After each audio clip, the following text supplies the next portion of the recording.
When men use the term matriarchy, they are thinking of a patriarchy that is run by people with XX chromosomes or identify as women maybe, or who happen to have female anatomy. I don't know but they are thinking about a patriarchy run by women. And that's impossible and can never happen. A matriarchy is not the inverse or the opposite or even analogous to a patriarchy. It's different.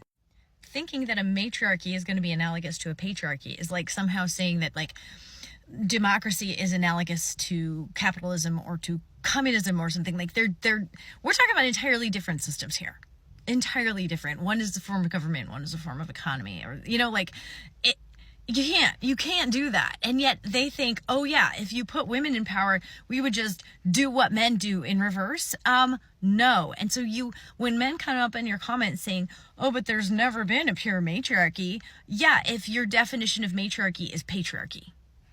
There never will be a woman-led patriarchy. That's not what we do because women share power.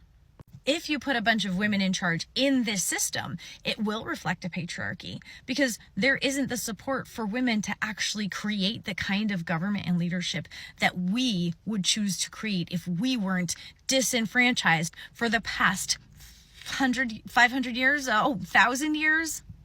If you put men in charge, they will oppress women. If you put women in charge, we won't oppress men because we love people. We love our sons.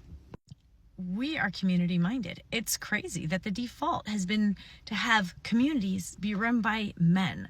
And when you do look back at history and anthropology, we see what the historians of history could not conceive of or convey because they were men and they didn't have the terminology for it. They couldn't fathom it.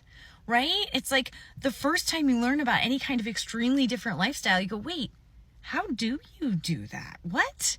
And it's so foreign to you. You don't have the words for it. And you have to stretch your mind so much. Someone raised like we were is like, oh, what is it like to be Amish? Someone raised in the temperate zone, what is it like to live up in Alaska where the sun doesn't shine in the winter and it shines all the time in the summer? Like you have to really stretch your brain. And if you don't have the words for it, you're not going to be a very good historian of studying that, or different ways of doing relationships and romance and stuff. In cultures that were matriarchal, what you were seeing was women sharing power with men because we share power. Comparing a matriarchy to patriarchy is comparing running a house to running a campaign or to running a marathon. It's so freaking different. So men need to calm down when they think they know what they're talking about when they're throwing around the term matriarchy. They're afraid we're going to treat them the same way they treated us. But we won't.